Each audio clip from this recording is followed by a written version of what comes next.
Welcome to Nellai recipe kitchen.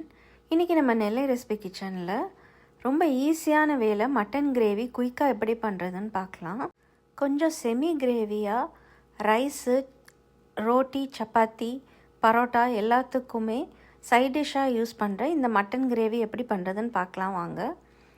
ஒரு குக்கரில் ஒரு 1/2 kg மட்டனை நல்லா கழுவி சுத்தம் பண்ணிவிட்டு சேர்த்துக்கோங்க. நான் இன்றைக்கி ஈரல்லாம் எதுவும் இல்லாமல் தனி கறியாக எடுத்திருக்கேன், ஒரு 1/2 கிலோ. அதுக்கப்புறம் ஒரு 2 டேபிள் ஸ்பூன் அளவு இஞ்சி பூண்டு சேர்த்துக்கோங்க. நாங்கள் இன்றைக்கி இஞ்சியும் பூண்டும் தனித்தனியாக சேர்த்துருக்கோம். ஸோ நீங்கள் சேர்த்து போடுறதுனா ஒரு 2 டேபிள் ஸ்பூன் அளவு சேர்த்துக்கோங்க. அதுக்கப்புறமா ஒரு டேபிள் ஸ்பூன் அளவு எண்ணெய் ஊற்றிக்கலாம். நம்ம இன்றைக்கி தண்ணி கம்மியாக சேர்க்க போகிறோம். ஸோ அதனால் அடிப்பிடிக்காமல் இருக்கிறதுக்கு ஒரு டேபிள் ஸ்பூன் அளவு எண்ணெய் சேர்த்துக்கலாம். அதோட 1 table spoon garam masala, 1 table spoon உப்பு, அப்புறம் கொஞ்சம் கருவேப்பிலை இதெல்லாம் சேர்த்துட்டு நல்லா ஒரு வாட்டி கலந்து விட்டுக்கோங்க. உப்பு நம்ம மட்டன்லேயே சேர்த்துக்கலாம், இல்லைன்னா நம்ம கிரேவி வைக்கும்போது தனியாகவும் ஆட் பண்ணிக்கலாம். அது உங்கள் விருப்பம்தான். இப்போ எல்லாத்தையும் நல்லா கலந்து விட்டாச்சு. இதில் 1 கப் அளவு தண்ணி சேர்த்துக்கலாம்.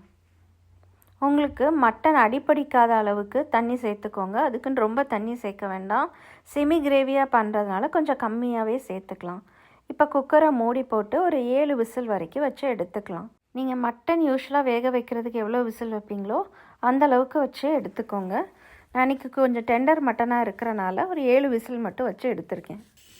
7 விசில் வச்சதுக்கப்புறமா ப்ரெஷர் ரிலீஸ் ஆனதுக்கப்புறம் நம்ம ஒரு பாத்திரத்தில் கொஞ்சமாக எண்ணெய் ஊற்றிக்கலாம். ஒரு டேபிள் ஸ்பூன் அளவு எண்ணெய் காஞ்சதோ ஒரு 400 கிராம் வெங்காயத்தை சின்ன சின்னதாக கட் பண்ணி சேர்த்துக்கலாம். லேசாக வதக்கி விட்டுட்டு கொஞ்சமாக கருவேப்பிலை சேர்த்துக்கோங்க. குழம்பு நல்ல மணமாக இருக்கும். அதையும் சேர்த்துட்டு ஒரு நல்லா கலந்து விட்டுக்கோங்க.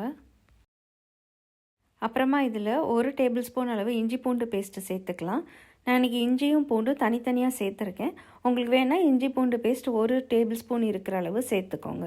சேர்த்துட்டு நல்லா கலந்து விட்டுக்கலாம். அடிப்பிடிக்காத அளவு நல்லா கிளறி விட்டுக்கோங்க. இஞ்சி பூண்டோட பச்சை வாடை போகிற அளவுக்கு நல்லா வதக்கிக்கலாம். வெங்காயமும் நல்லா வதங்கட்டும். இப்போ நம்ம வேக வச்ச மட்டனை இதில் ஆட் பண்ணிக்கலாம். நாங்கள் இன்றைக்கி தக்காளி சேர்க்கலை.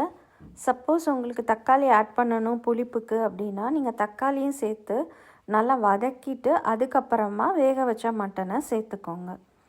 இப்போ மட்டனை சேர்த்துட்டு நல்லா கலந்து விட்டுக்கலாம். இப்போ இதில் 1 டேபிள் ஸ்பூன் அளவு கரம் மசாலா, 1 டேபிள் ஸ்பூன் அளவு கொத்தமல்லி பொடி, 2 tablespoon normal chilli powder add பண்ணியிருக்கேன். சில்லி பவுடர் உங்களோட காரத்துக்கு தகுந்த மாதிரி நீங்கள் ஆட் பண்ணிக்கோங்க. இதெல்லாம் சேர்த்துட்டு நல்லா கலந்து விட்டுக்கோங்க. உங்களுக்கு கலர் நல்லா அட்ராக்டிவாக இருக்கணுன்னா கொஞ்சமாக காஷ்மீரி சில்லி பவுடர் ஆட் பண்ணிக்கோங்க. நான் இன்றைக்கி வெறும் மிளகாப்பொடி மட்டும்தான் நான் ஆட் பண்ணியிருக்கேன். நல்லா கலந்து விட்டாச்சு. இப்போது இதில் ஒரு டேபிள் ஸ்பூன் அளவுக்கு மிளகு பொடி சேர்த்துக்கலாம். நான் இன்றைக்கி மிளகு சீரகம் ரெண்டும் சேர்த்து வச்சுருந்ததில் கொஞ்சமாக ஆட் பண்ணியிருக்கேன். நீங்கள் தனி மிளகு பொடி கூட நீங்கள் ஆட் பண்ணிக்கலாம். மிளகு பொடியை சேர்த்துட்டு நல்லா கலந்து விட்டுக்கோங்க. இப்போ இதில் நம்ம மட்டன் வேக வச்ச தண்ணியை நம்ம ஆட் பண்ணிக்கலாம். செமி கிரேவியாக வேணுங்கிறனால நான் தண்ணி எக்ஸ்ட்ராவாக ஊற்றலை. மட்டன் ஸ்டாக்கும் சேர்த்துட்டு நல்லா கலந்து விட்டுக்கோங்க. தண்ணி ஆட் பண்ணதுக்கப்புறம் ஒரு 10 மினிட்ஸ் போல் நல்லா கொதிக்க வச்சுக்கோங்க. அடி பிடிக்காமல் இருக்கிறதுக்கு அப்பப்போ கலந்து விட்டுக்கோங்க. நமக்கு கரெக்டாக அந்த செமி கிரேவி அளவு டெக்ஸ்சர் வர்ற வரைக்கும் நம்ம கலந்து விட்டுக்கலாம். உங்களுக்கு தேவைப்பட்டுச்சுன்னா மூடி வச்சு கூட வேக வச்சுக்கோங்க. ரொம்ப குயிக்காகவும் ஈஸியாகவும் பண்ணுற இந்த மட்டன் கிரேவி நல்லா காரசாரமாக சப்பாத்தி ரோட்டிக்கும் நல்லாயிருக்கும், ரைஸுக்கும் நல்லாயிருக்கும். 10 மினிட்ஸ் ஆகிடுச்சு. கிரேவி நல்லா ரெடி ஆகிடுச்சு. கரெக்ட் டெக்ஸ்சரில் இருக்குது. உப்பு நான் வேக வைக்கும் போதே ஆட் பண்ணதுனால நான் எக்ஸ்ட்ரா ஆட் பண்ணிக்கல. சப்போஸ் இந்த இடத்துல உப்பு கம்மியாக இருந்ததுன்னா நீங்கள் உப்பு மட்டும் அட்ஜஸ்ட் பண்ணிக்கோங்க. ஃபைனலாக நம்ம கொத்தமல்லி இலை தூவி அப்படியே சர்வ் பண்ண வேண்டியதான். கார்னிஷ் பண்ணுறதுக்காக ஒரு 2 பச்சை மிளகாயை மேலே போட்டிருக்கேன். அவ்வளோதான், மட்டன் கிரேவி ரெடி ஆகிடுச்சு. நீங்களும் இந்த மட்டன் கிரேவியை உங்கள் வீட்டில் ட்ரை பண்ணி பார்த்துட்டு எப்படி இருக்குன்னு கமெண்ட்டில் சொல்லுங்கள். இந்த வீடியோ உங்களுக்கு பிடிச்சிருந்ததுன்னா like, share and subscribe to Nellai recipe kitchen. Thank you. இன்னொரு வீடியோவில் பார்க்கலாம். டாட்டா, பை பை.